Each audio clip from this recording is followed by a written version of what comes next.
What's up, guys? This is Billy coming to you guys with a brand new video, ladies and gentlemen. As you guys know, I'm trying to branch out my content to more of an audience other than just G Fuel. So this is gonna be another tech video. We haven't done a tech video in a long time, so I figured we'd drop one today. Today we're talking about cameras and live streaming with them. So I'm not talking about webcams because I will never use a webcam again after switching to mirrorless DSLR. I have two cameras that I use to live stream.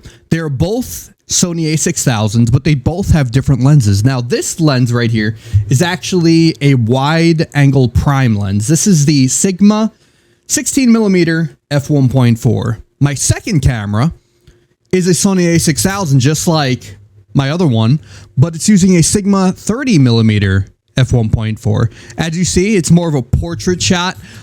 Get kind of more of a blurrier background, but the difference is with this lens is, see, I have my arm fully extended right now, and there's still at least a foot left. So I have this maybe 2.5 to 3 feet out in front of me right now, and I still can't even reach at it. So you gotta have some separation between you and the camera if you want to use something like a 30mm lens.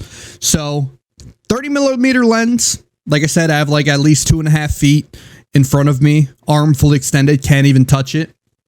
And then with this lens, the 16mm, I have it right here, right in front of me. Like literally it's right, it's not even like maybe when it's fully extended on my camera slider, there's like 1.5 feet from the camera, but like right now it's less than a foot away from me. And that's kind of what I was looking for, because honestly, the closer you are to the camera, the more background blur, bokeh effect you're gonna get when you're closer to the camera. And something like a 16mm, I was kind of trying to go for a portrait shot with the 16mm because, hey, we're live streamers.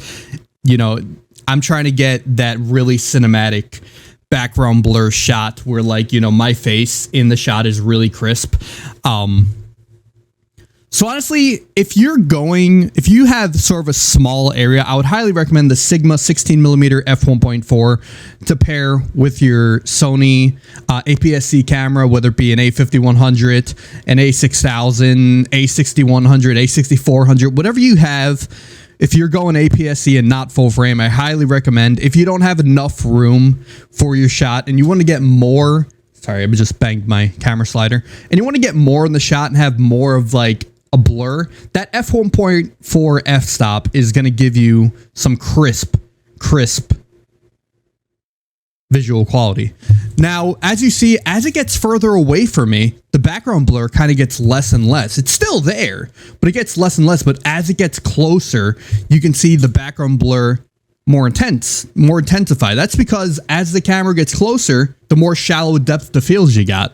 Also, something you're gonna want is some separation from the camera and the subject. So like I said, I'm about maybe a foot away from the camera right now, a little less than a foot away from the camera right now. I'm in frame.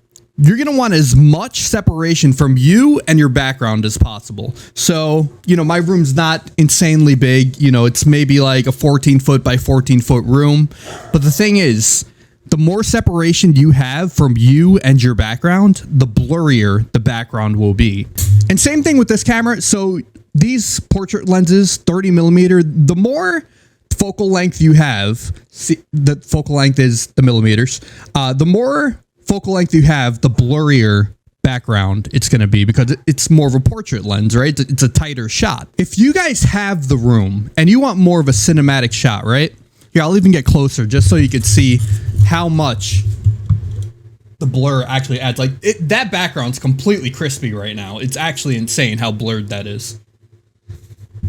If you guys want more of a cinematic shot, I highly recommend the Sigma 30mm f1.4, but the cost at that is you're going to need more space. You're going to have at least 2.5 to 3 feet of room to get enough of you in the frame. So, like, who wants to watch a live stream when you're just like this? You know what I mean? If you only have like a foot of room, this is what your shot's going to look like. And that's not very pleasing to a lot of people, especially for live streams. But if you don't have enough room, go for the Sigma 16mm. That's what I would do. Now, obviously, everyone's looking for something different with their cameras and their lenses. For me, I'm looking to have the most separation between me and my background. The blurrier the background, the more I pop in the picture and showing that I'm the center of attention for the shot. I really like that cinematic kind of shot, so that's why I go for these lenses with the really low f-stops. These lenses perform extra well in low light, so I mean, that's also like, I have all these RGB lighting around my room, and it's great to have them in such good quality. Also, let's say you have nanoleafs on your wall. Nanoleafs there, nanoleafs there. I have nanoleafs in every corner of my room.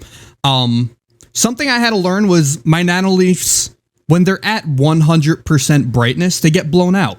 So you're going to want to definitely lower some of your lighting, because you don't want to overdo the lighting. You want to have enough lighting, but you don't want to overdo the lighting. So I have my nanoleaf set to at least 70%, just so the color is there and it's not just white blown out color. So make sure you use the correct amount of brightness and not too much. Now, a lot of people are wondering, damn, that's a lot of money in cameras and equipment.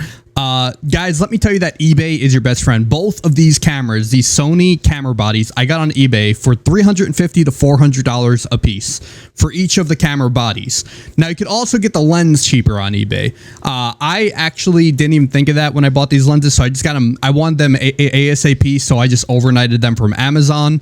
But honestly, guys, if you don't mind waiting a little bit and you're not in a super big rush, definitely go to eBay. Find some deals. You can probably get this camera body if you wait for a little bit for like close to like 300, maybe even 275.